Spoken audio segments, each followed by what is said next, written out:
கதை படிச்சோம். அந்த கதை என்ன, இரவு முழுக்க தூங்க விடவே இல்லை. இந்த காலம் ஏன் உங்களை இரவு முழுக்க தூங்க விடாது அப்படின்னு நான் நினைக்கிறேன். அந்த கதை என்னன்னா, புத்தர் யார் அப்படிங்கிற ஒரு கதை.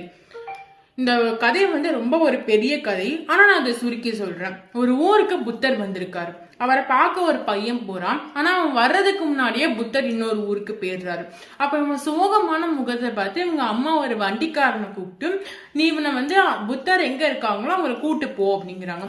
இவனும் போறான். அடுத்த ஊருக்கு போனா அதுக்குள்ள புத்தர் அடுத்த ஊருக்கு போயிடுவார். இந்த மாதிரி அடுத்து அடுத்து அடுத்து அடுத்து போய்கிட்டே இருக்கான். ஒரு கட்டத்துல இவனுக்கு வெறுத்தே போயிருது. நம்மளால கடைசி வரைக்கும் புத்தரை பார்க்கவே முடியாதா அப்படிலாம் இவன் யோசிக்க ஆரம்பிச்சிட்டான்.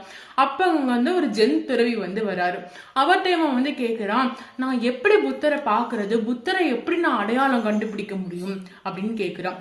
அதுக்கு அவர் சொல்றாரு, புத்தர் 2 கால்கள்லயும் தன்னோட செருப்பை மாத்தி போட்டிருப்பாரு அப்படிங்கிறான். அதாவது உங்களுக்கு புரியுதா?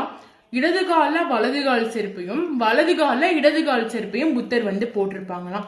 அப்ப இந்த ஜென் துறவி சொல்றாங்க, நீ திருப்பி போற வழியிலேயே நீ புத்தரை பாத்துருவ அப்படிங்கிறாங்க.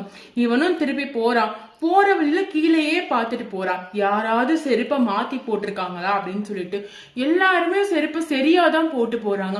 அப்ப இவனும் இதை பாத்துக்கிட்டே போய்கிட்டு இருக்கும்போது இந்த வண்டி சத்தம் வர்றதை கேட்டு அவங்க அம்மா அவசரமா வெளியே ஓடி வராங்க.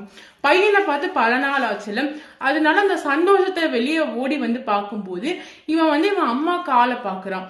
பார்த்த உடனே அப்படியே அழ ஆரம்பிச்சிட்டான்.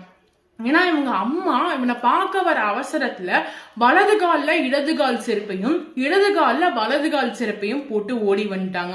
உங்களுக்கு இந்த கதை என்ன சொல்ல வருது அப்படின்னு புரியுதா? புத்தர் அப்படிங்கிறவங்க ஒரே ஒருத்தங்க மட்டும் கிடையாது. தினம் தினம் அலுவலகத்துக்கு போய் அங்க பிரச்சனைகளை சமாளிச்சுட்டு பொருளாதார சிக்கல் எல்லாத்தையுமே சமாளிச்சுட்டு நம்மளுக்கு வெறும் புன்முறுவலை மட்டும் காட்டுறாங்க தெரியுமா? அவங்கதான் உண்மையான புத்தர்கள். அந்த புத்தர்களை கொண்டாடுவோம். நன்றி.